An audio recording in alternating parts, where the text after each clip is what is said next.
Welcome to this edition of Estate Plan Answers. Estate Plan Answers provides valuable information for everyone so we can all be informed consumers. Hello and welcome to Estate Plan Answers, a show dedicated to finding the answers to our estate planning questions.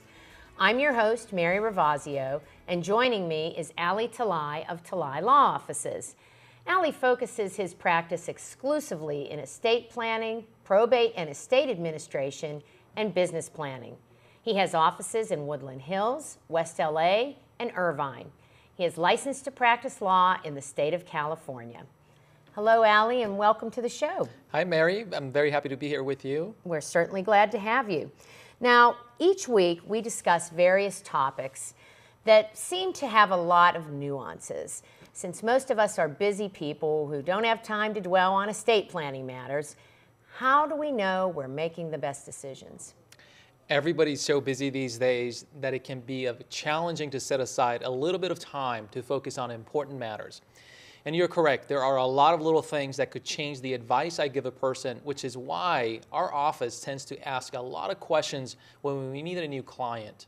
We don't want to miss an important fact about them or their family and have unintended result. How do you know which issues need to be considered? Experience and education, Mary. In regard to experience, over the past several years, I've worked with several hundred clients. I'm continuously keeping my education up to date. Almost every single continuing education course I've taken during that time period has dealt with these type of issues. Estate planning isn't as easy as downloading a will or a trust from the internet or buying one off the store shelf.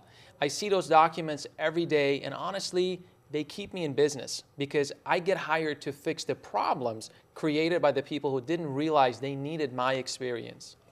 And you don't practice in any other area of law other than estate planning and estate administration?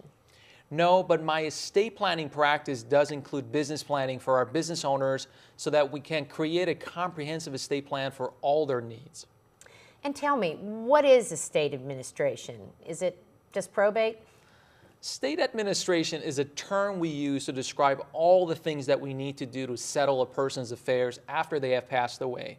That might include probate through the local court process, as well as settling a trust and taking care of assets that don't usually go through a probate process, such as a life insurance, annuities, and even retirement accounts. Well, most of us aren't familiar with these types of matters, so it would be very helpful to discuss it with a professional such as yourself. Do you offer complimentary estate planning consultations for new clients? Yes, if you need an estate plan or if you have an estate plan that needs to be reviewed, we offer a free consultation for those type of appointments. So what about parents of adult children? What type of provisions can we use to protect an adult child's inheritance? While parents of younger families also have these concerns, we often see parents of adult children who are very concerned about a potential divorce, spendthrifts, bankruptcy, and maybe even a failed business venture. I'd hate to think my life savings could go up in smoke because my child ended up in a bad situation like that. That's right, Mary. Most of us feel that way, which is exactly why trusts are great tools we can utilize to avoid exposing inherited assets to those risks. Like you always say, bad things can happen to good people. Yes, and one of those bad things that people very often encounter is divorce. I hear that the divorce rate is still very high. I recently read that 40 to 50% of marriages end in divorce. What if I left an inheritance to my son and then he and his wife divorced? What happens to those assets? Yes, the divorce rate is still very high, Mary. It's even higher for those who remarry. Whether an inheritance is exposed when a couple divorces depends on state laws, but the best way to protect the inheritance is to use a trust that has asset protection language to protect the inheritance from beneficiaries, creditors, divorce, or maybe even future health concern. Well, that sounds good because then I can have peace of mind that the money or family business or whatever I leave my children will actually benefit them, not somebody else. Exactly. An added benefit of keeping the asset in trust, Mary, for the benefits of the child is that you may choose to include the descendants of the child as beneficiaries, or you could set it up so that if your child would pass away, the assets of the trust would go to the child's descendants in trust at that time. I do like that. Give my children their inheritance in a trust for them to use as needed while protecting it as much as possible from all the bad things that could happen to them. Then knowing if there is anything left that someday it may even benefit my grandchildren. Now, what about parents of younger children? What type of provisions can protect their families? Younger families are usually very concerned about who the guardians of their children will be and who would manage the inheritance of those children. So who does all of that? Well, if the parents don't have a will stating who will do it, then the court will have to decide what is in the best interest of the child. I know a judge would use his or her best judgment, but I wouldn't want that for my sons. Me neither, Mary. This is why we should always have a will appointing guardians for our minor children. You also want to make sure you have sufficient planning to appoint guardians in case you become incapacitated. Don't forget that there would be some delay between your passing and the court to make these decisions.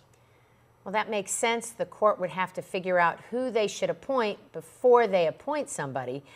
What other concerns do parents of minor children have in regard to their estate plan? Another concern parents of minor or immature children have is how the money will be used for the benefits of their children and when it would be used. If ever, should they just give the money to their children outright? Don't they have a right to all of the inheritance once they turn 18? Yes, unless the will or the trust directs otherwise. I rarely have a parent that wants their child to inherit any sum of money outright at age 18 or even 21 for that matter. So how do you help these families? First, we need to figure out if the parents have a specific concern. Is the child a troubled teen, or are they disabled in some way, such as autism or Down syndrome? Or are they just really good kids, but the parents realize money could unduly influence the child or those around them? Well, that makes sense. I mean, the inheritance could not only be wasted on drugs, but also could lead to a drug overdose or even death. That's correct, Mary. I have had parents of very young children ask me to put language in their trust to prevent this from happening. But in addition to safeguards for those type of concerns, on a more positive note, we can also specify how the money can and will be spent. So I'm sure education would be one valid expense, and maybe health care? You're right. I usually refer to this as anything their parents would have provided, and we use an acronym called HEMS, H-E-M-S, which stands for Healthcare, Educational Expenses, Maintenance, and Support. HEMS. All right, that's easy to remember. So with HEMS, the trustee could use the inheritance to provide for the child's health care needs, private schooling, and college. And then maintenance and support would be things like clothing, a roof over their head, and maybe a practical car, or help with a down payment on a home as they become older? Exactly, Mary. But now you have me thinking. A few years difference in our children's ages really makes a big difference in what they need. I know plenty of families, myself included, who still have kids in middle or high school, while their older children may be in college or even starting their own families. So what if the children inherit the money, but mom and dad had already paid for the oldest child's college and wedding expenses, but the youngest child is still in high school? That doesn't really seem fair money-wise to the younger child. I agree. So let's use an example to clarify your point, Mary. During their lives, the parents of two sons provided for their sons' basic needs as those needs came up. When those parents passed away in a car accident, their oldest son, John, which he was 25 years old at the time, had already graduated from college, had recently married. During the parents' lives, they paid a good portion of the expenses for both John's college, career, and even wedding, let's say. They also had helped John with other expenses that his part-time job didn't cover, at least until he graduated and obtained his first full-time job. But their younger son, Tim, was several years younger than John, so he was still in high school when the parents passed away. I have 3 sons, so I can tell you right now, splitting the estate equally really wouldn't be equal treatment for Tim. Exactly. So what we can do for parents like this couple is to set up an estate to create a common pot trust for the benefit of both sons once the estate is settled. So the proceeds would be in trust for the trustee to use for the benefit of both sons, but primarily to give Tim the same benefits that John had. We usually set up a cap on how long Tim has, so we usually design it to remain in common pot trust until Tim is either 23 years old or has obtained his undergraduate degree, before we split up what is left into Tim's share and John's share. Now, I like that. I can see how that enables younger children to get the extra help that their older siblings have already benefited from. Exactly. But it sounds like the sons would get their inheritance when the youngest one, Tim, turns 23. I mean, isn't that still kind of young? Especially if we're talking about thousands of dollars and the fact that their parents aren't there to guide them any longer. Mary, now you're starting to sound like me. I agree. Most of my clients do prefer to say that even though we divide the two shares evenly when Tim turns 23 and he's no longer a common pot, they still want to keep it in trust for the sons until they are older and more mature, especially since they know the boys can access the funds for HEMS. That's right. And now I have HEMS memorized: health, education, maintenance, and support. You got it, Mary. You may not need me much longer for this show. You're a quick learner. But maybe I'm a worrier, but even though we can hold the money in the trust until the children are older, I still don't know if I like the idea of Tim and John getting their half all at once. I keep thinking about the statistics that say people who have a windfall, you know, like lottery winners, often spend the money quickly and end up in a worse financial situation than before they won the money. I agree with that too. The estate plan can specify that the children will have the right to withdraw the money when they reach a certain age. So maybe 1/3 at age 25, then the second 1/3 at age 30, and then the right to withdraw the remaining balance at age 35. Another client might prefer distribution of 10% per year, and another client will maybe prefer that they'll leave the asset in trust, give the children HEMS plus income every year, and this will provide the children with asset protection against possible future creditors, and that could mean lawsuit, divorces, or bankruptcies. There are many options, and the parents may change their views on the form from time to time. Well, that sounds good. I mean, give them each an equal opportunity to get their education and a start in their adult life, just like we would as parents. Then split up the money and give them the opportunity to learn how to manage that money before turning it all over to them. Can we do this for our grandchildren too? You got it. We can do that too. As you can see, trusts are an important piece of the estate planning puzzle to protect your beneficiaries' inheritance, regardless of their age. When Estate Plan Answers returns, we'll talk more about how trusts can also protect an inheritance and provide for your loved ones who may have a disability. Stay with us. This year, patriotism shouldn't just be about pride of country. It should be about love. Remember that to love America is to love all Americans, because love has no labels. Welcome back to Estate Plan Answers, the show that explains how to prepare for your estate planning journey. Now, Allie, I understand there is a special trust for a person who has disabilities to help protect their money. Can you tell us a little more about that? Absolutely. If you think about it, a person who is born with or develops disability during their lifetime is more likely to have higher medical costs than somebody who doesn't. There are governmental benefits that serve as safety nets for these people to make sure that they always have some level of income and medical care. But these programs look at the assets and income of the person with disabilities to determine if they qualify, and if they do qualify, to what level. So if a person with a disability, let's say autism or Down syndrome, has limited income and assets due to their disability, they may qualify for SSI or maybe even Medi-Cal, correct? Exactly. But let's say grandma left her grandson some money when she passed away. That inheritance could cause him to lose his asset-tested benefits. But he might not need them anymore if he's inherited that money. Maybe, but if he doesn't have that other income or Medi-Cal to cover his medical expenses, he's probably going to spend through that inheritance pretty quickly and have to reapply for those benefits. So the inheritance may not have helped them as much as Grandma had hoped for. Could she just disinherit him and maybe give his inheritance to a family member to use for his benefit? I guess so, but that puts quite a burden on that family member to do that. And remember, bad things can happen to good people. Yeah, that's true. And that family member may not use it properly, or they might divorce or even pass away. Now, after talking to you each week, I understand that a myriad of things could happen to disturb that plan. So I imagine you have a better solution? Absolutely. A special needs trust can hold the inheritance so that the inheritance doesn't disqualify him for benefits. And that trusted family member or even a professional trustee could manage the trust. So I imagine that some people might think this is overcomplicated.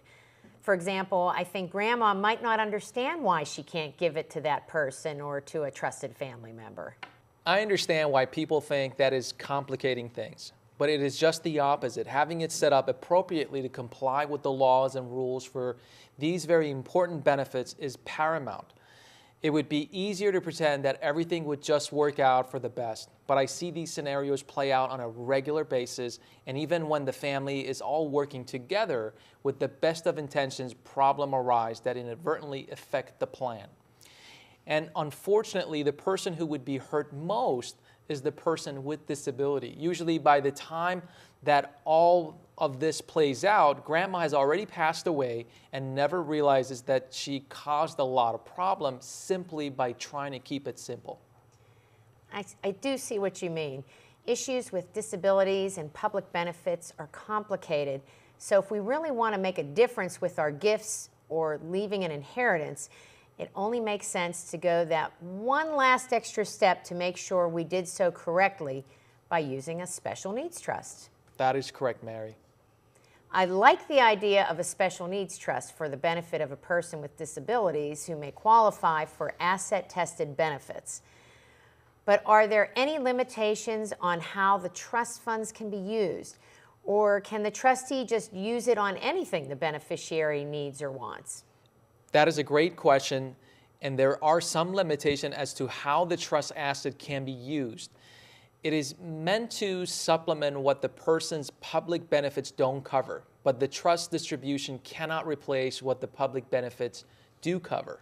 In other words, generally, the trust shouldn't pay for expenses that the public benefit covers. That makes sense. I mean, the public benefits provide for some basic needs, and the special needs trust provides for things above and beyond that. So can other people put money in the special needs trust too? Sure. If a trust is created by a third party for a person with disability, anybody can contribute assets to the trust. But if the person with disability sets it up himself, it would be best to have other people contribute assets to a separate trust. Why is that? Because if a third party, such as a loved one, sets up the trust for the benefit of the person with disability, then anybody can add to it, and the person who created it can direct who gets it when the person with disability passes away. But if the person with disability creates the trust, if there is any money left in it when the person passes away, the state can recoup what they have spent on him during his life before it would be paid out to any remainder beneficiaries. So it's best if a loved one sets it up rather than giving the money directly to the person with disabilities to set up himself. Exactly, Mary. But even if they mistakenly give it directly to the person with disabilities, it isn't too late to create the trust. It's just that it isn't the smartest way to do it. That is correct, yes. Well, Allie, there's so much to know about estate planning, and I know it isn't just about getting a stack of documents.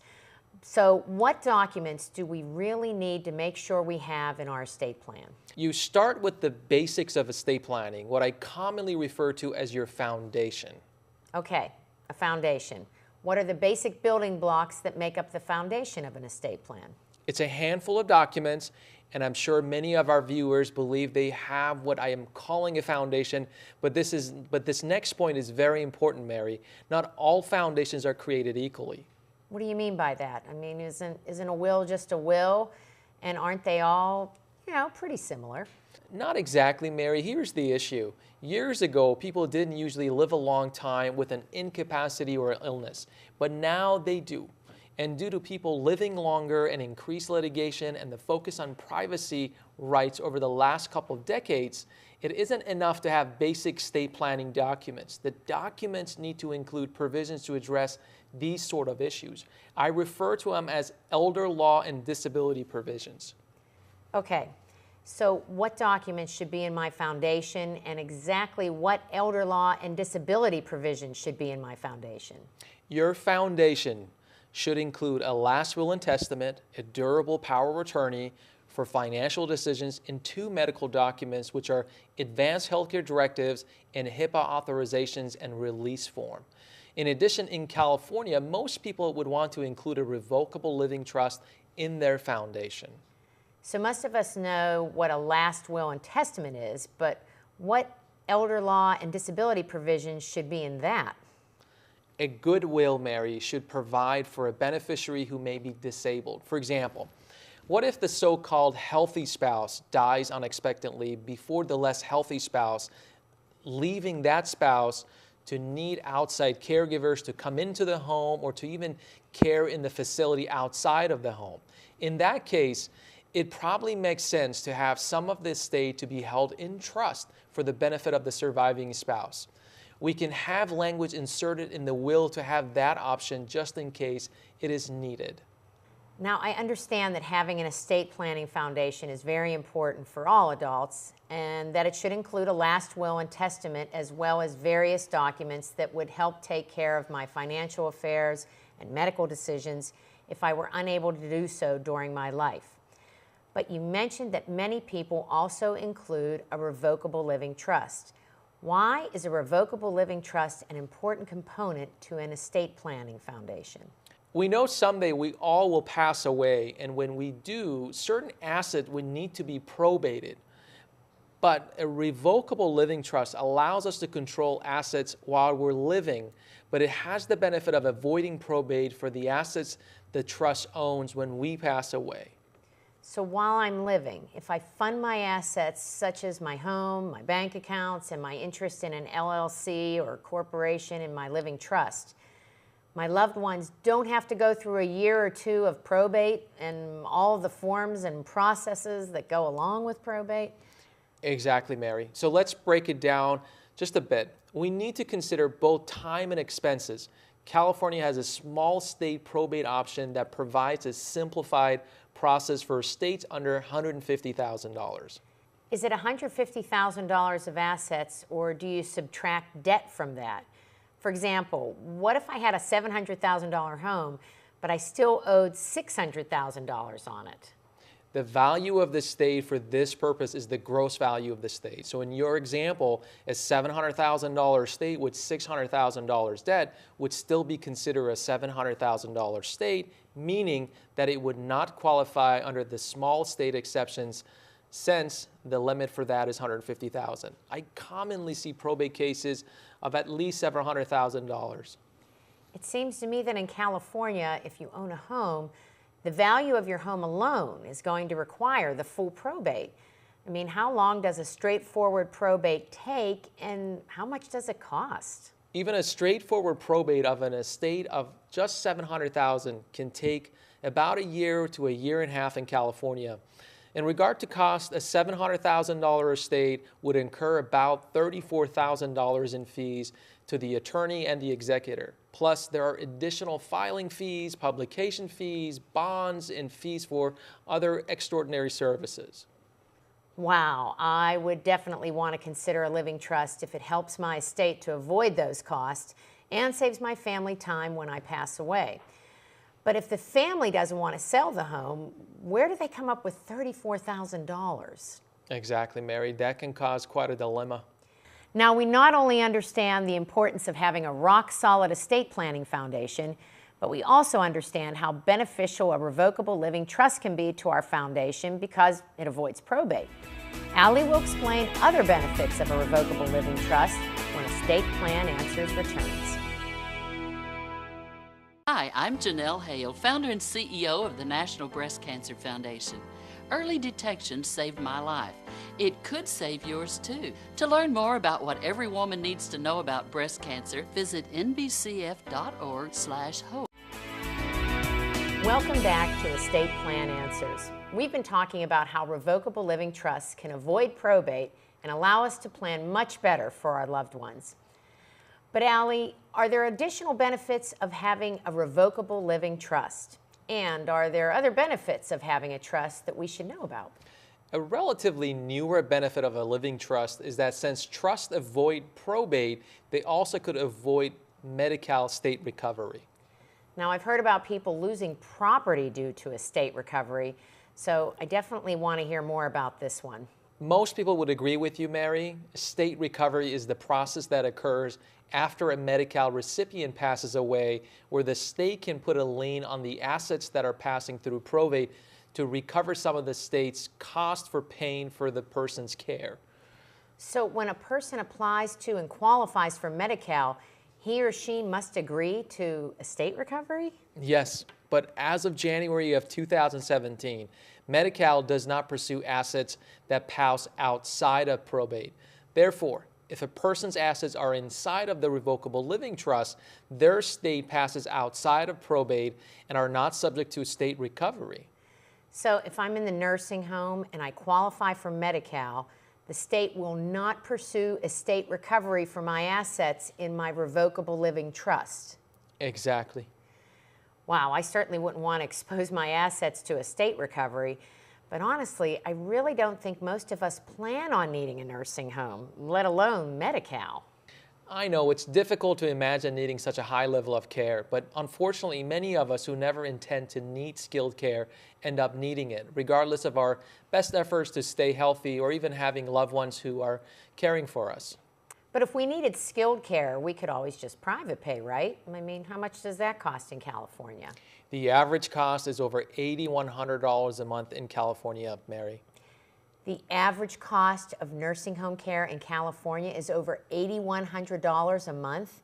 So that means in just 1 year, a person would spend close to $100,000. Believe it or not, that's right. That is why so many people rely on Medi-Cal benefits. So there you have it. Start preparing for your future by contacting Allie. You can visit Allie's website, talailaw.com. You can request an appointment, read the blog, and find other resources to help with your estate plan. And there's always new information being posted. And follow Allie on all the social media such as Facebook, YouTube, and Twitter. Thank you for joining us today, and we'll see you next time on Estate Plan Answers.